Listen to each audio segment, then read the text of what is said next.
Assalamualaikum warahmatullahi wabarakatuh. Pada kesempatan ini kita akan mempelajari materi gelombang, yaitu pengertian dan jenis-jenisnya. Adapun kompetensi dasar yaitu 3.11 menganalisis konsep getaran, gelombang, dan bunyi dalam kehidupan sehari-hari termasuk sistem pendengaran manusia dan sistem sonar pada hewan.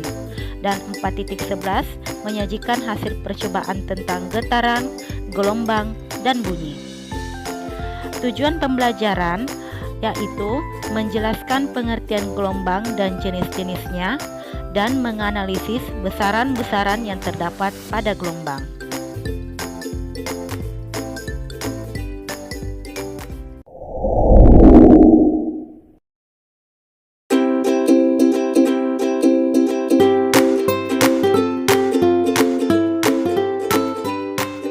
Pada percobaan gelombang air telah kita temukan pengertian dari gelombang, yaitu gelombang merupakan getaran yang merambat.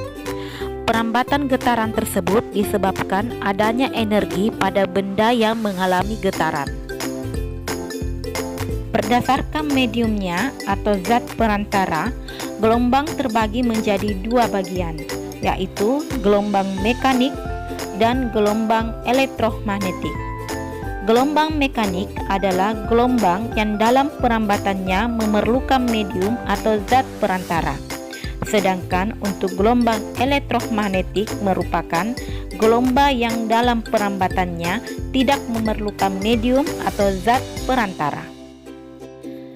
Sebagai contoh untuk gelombang mekanik dapat dilihat pada gelombang air, di mana pada gelombang air dalam perambatannya memerlukan medium yaitu air.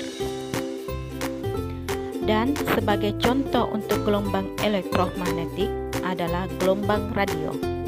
Gelombang radio dalam perambatannya tidak memerlukan medium agar sampai ke kantor-kantor atau ke rumah-rumah. Pada kesempatan ini kita akan mempelajari materi gelombang mekanik. Gelombang mekanik berdasarkan arah rambatnya terbagi atas dua, yaitu gelombang transversal dan gelombang longitudinal. Silakan perhatikan gambar berikut. Gambar berikut ini merupakan gambar dari gelombang longitudinal bagian atas dan gambar dari gelombang transversal pada bagian bawah. Perbedaan dari kedua gelombang tersebut adalah terletak pada arah rambat dan arah getarnya. Mari kita mempelajari kedua dari gelombang tersebut. Pada gelombang transversal, arah rambat dari gelombang ini adalah ke depan, sedangkan arah getarnya adalah ke atas. Sehingga pada gelombang transversal, bentuk gelombangnya adalah sinusoidal, di mana arah getar tegak lurus dengan arah rambat. Bila kita gambarkan dalam bentuk grafik sumbu Y terhadap sumbu T, maka diperoleh bentuk gambar dari gelombang transversal, di mana dari gambar tersebut dapat kita peroleh beberapa istilah dan besaran pada gelombang transversal. Pada gelombang transversal terdiri dari bukit dan lembah. Satu panjang gelombang pada gelombang transversal yaitu satu bukit dan satu lembah.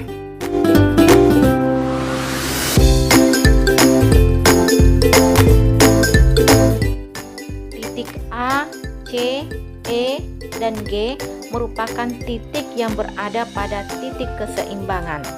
Sebaliknya, pada titik B, D, dan F merupakan titik dengan simpangan terjauh atau disebut dengan amplitudo. Contoh dari gelombang transversal dapat kita lihat pada gelombang air dan gelombang tali. Pada gelombang longitudinal, arah rambat dan arah getarnya sejajar.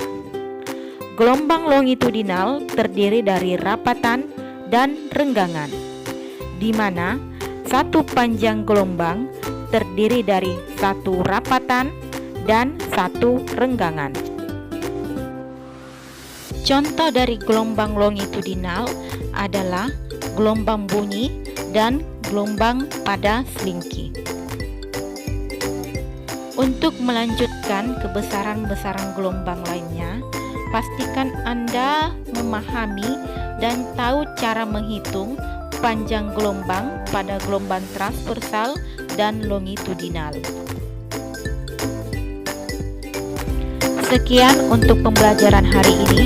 Kita lanjut pada materi berikutnya.